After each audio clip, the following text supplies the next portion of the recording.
Dunia hiburan dan bisnis tanah air kembali diguncang oleh kabar spektakuler yang tak pernah terbayangkan sebelumnya. Sebuah prahara besar yang melibatkan jajaran nama besar, tokoh publik ternama, serta figur populer kini memasuki babak paling panas dan menegangkan. 4 tahun gue diem ya, Der. Gue udah 4 tahun sama abang gue diem. Tapi menurut gue belakangan ini memang gue harus speak up akhirnya. Bensu itu tadinya apa? Ntar gue bahas 4 miliar. Bensu itu nama apa dari hubungan sama si Jesse itu? Saya sangat yakin uang yang digunakan Ruben bukan untuk dirinya sendiri. Bener-bener dia jadi martir, mengorbankan dirinya untuk banyak orang. Ya, jadi sekarang sampai pada titik kalaupun akhirnya ada Ruben dijadikan tersangka dan sebagainya, ini babak baru kan. Kita juga nggak tahu bagaimana Ruben mengatasinya ya. Tapi yang pasti Publik yang selama ini mengikuti perkembangan dinamika hubungan para publik figur ini dibuat tercengang setelah keterlibatan jalur hukum tak lagi dapat dihindari. Isu yang semula hanya berhembus sebagai kabar burung di media sosial kini terkonfirmasi menjadi sebuah skandal keuangan bernilai fantastis yang melibatkan dugaan tindak pidana serius. Semua bermula dari pengakuan kejutan dan langkah drastis yang diambil oleh presenter serta pengusaha ternama Ruben Onsu. Bersama dengan tim kuasa hukum terkemuka yang dipimpin langsung oleh pengacara kondang Hotman Paris Hutapea, Ruben mendatangi markas kepolisian untuk melayangkan laporan resmi. Langkah hukum ini diambil menyusul ditemukannya dikasih kuat aksi penipuan dan penggelapan dana yang nilainya tidak main-main, yakni mencapai angka fantastis 3,5 miliar rupiah. Angka yang sangat fantastis ini mendadak membuat konstelasi bar selebriti berubah menjadi sorotan hukum berskala nasional. Coba tanya Ruben, bro, Kak Ruben, kata Bunda Kola, Kak Ruben nikmatin hidup enggak? Ruben nggak minta untuk Ruben tuh nggak butuh untuk disanjung-sanjung. Ruben tuh nggak minta untuk dihargain apa pemberian dia. Seakan-akan kayak lupa gitu. Video eksklusif live rekaman tadi pagi Koko RO yang personally Dokcin rekam dan Dokcin lu lapor polisi, lu nggak lapor polisi, lapor ke polisi. Head comment lu lapor polisi. Orang yang datang mengganggu lu yang merasa terusik, lu nggak lapor polisi, aneh. Cakep gitu, dia biar ini, udah cakep nginjek. Dia nggak pernah megang handphone anak katanya.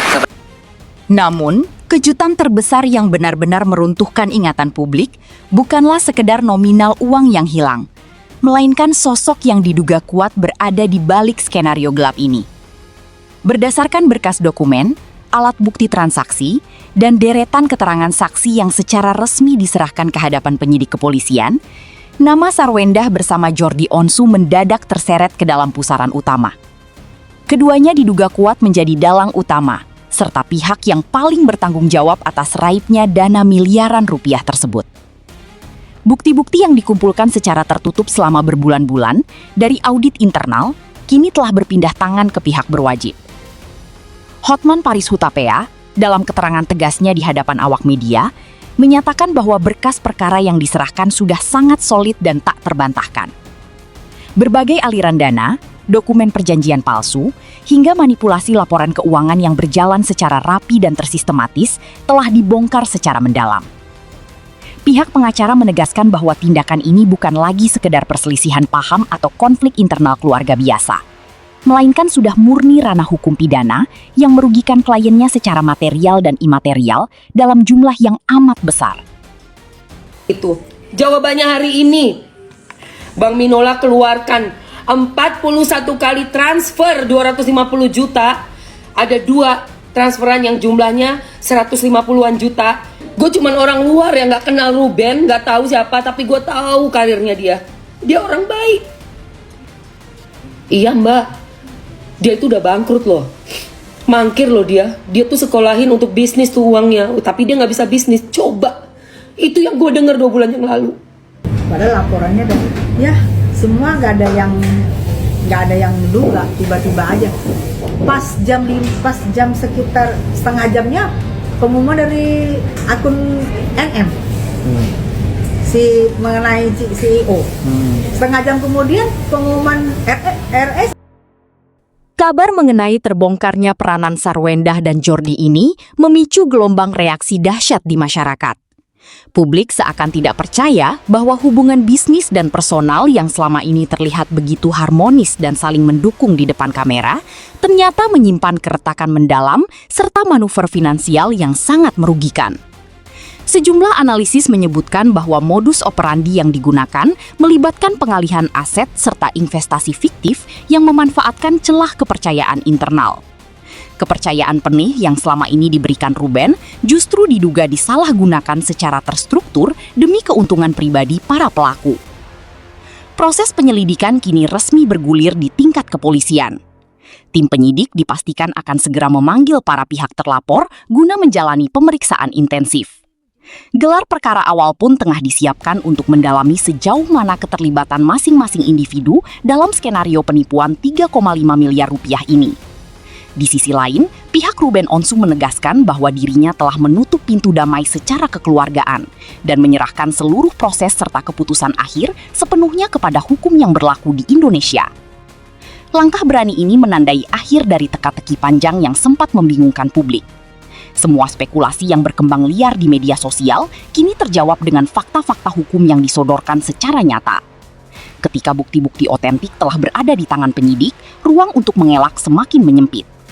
Kasus dugaan penipuan bernilai fantastis ini tak hanya akan menyingkap tabir kebenaran finansial di balik megahnya panggung hiburan, tetapi juga menjadi ujian hukum yang membelalakan mata publik tentang arti sebuah kepercayaan. Dibilang deket banget, ya sebatasnya teman kerja. Jadi kalau misalkan kita lagi ada kerjaan bersama bareng, aku belum pernah pergi bareng gitu ya. Biar bagaimanapun aku ini adalah adik dari Ruben dan uncle dan paman dari Talia, Tania dan juga Beto. Jadi posisi aku di situ. Ya, nah kan apalagi kan baru belakangan ini perseteruan dengan pasangannya ya. Ya gue nggak tahu nih apa dibalik fakta tentang kasus ini 2025. Tapi kenapa sekarang baru dijadikan tersangka? Gue nggak tahu apapun itu perjalanannya seperti apa, kasusnya seperti apa. Punya buktinya yang akan kami sampaikan di pengadilan. Jadi kami tidak buka di sini, tapi kami buka bukti itu di pengadilan dan punya buktinya, kami punya buktinya, ya. Nah, terkait penyakit 3 huruf. Tetapi sekali lagi kami tidak menyampaikan apa itu penyakit 3 hurufnya, ya. Setelah sebelumnya diramaikan oleh berbagai tuduhan, klaim, serta perselisihan finansial bernilai fantastis, situasi kini justru berbalik arah secara dramatis. Ruben Onsu, sosok presenter sekaligus pengusaha ternama yang selama ini dikenal publik sebagai pihak yang dirugikan, kini harus menghadapi kenyataan pahit setelah status hukumnya secara resmi dinaikkan. Penetapan Ruben sebagai tersangka dalam kasus dugaan penipuan mendadak menjadi sorotan utama di berbagai media nasional dan memicu keprihatinan sekaligus tanda tanya besar dari masyarakat luas. Penetapan status tersangka ini bagaikan petir di siang bolong bagi pihak Ruben Onsu. Keputusan aparat penegak hukum tersebut diambil setelah melakukan serangkaian pemeriksaan intensif, penelitian berkas, serta gelar perkara atas laporan yang dilayangkan oleh pihak lawan. Tuduhan yang mengarah pada dugaan manipulasi bisnis dan penyimpangan aliran dana kini secara mendadak menempatkan sang artis di posisi yang sangat menyudutkan. Publik yang tadinya menyaksikan perselisihan ini dari sudut pandang berbeda, kini dibuat terbelalak dengan dinamika hukum yang bergerak begitu cepat dan penuh kejutan. Tiba-tiba banget RO tersangka. Aduh, pusing kali aku nggak tahu ini kasus apa. Coba kalian yang tahu, jelaskan dulu di bawah. Pening aku, kenapa dia tersangka nih? Tapi ku baca dia tentang investasi mengenai usahanya. Tapi di paragraf terakhir ini ku lihat, kok bingung aku ya, memberikan untung dan modal. Tolong, yang ngerti ini dia tiba-tiba tersangka. Tolong tulis dulu di bawah. Media sosial, kita bisa metik pelajaran ya dari fenomena ini. Yang pertama, RO ini nggak lari dari tanggung jawab. RO tetap ingin bertanggung jawab dan menyelesaikan masalah secara kekeluargaan. Dia bahkan berkomitmen akan bayar utang 3,5 miliar ini dalam waktu dekat. Dalam psikologi ini disebut dengan internal locus of control. Jadi kendati berada dalam posisi yang sangat tertekan, Ruben Onsu dipastikan tidak tinggal diam menerima keputusan tersebut.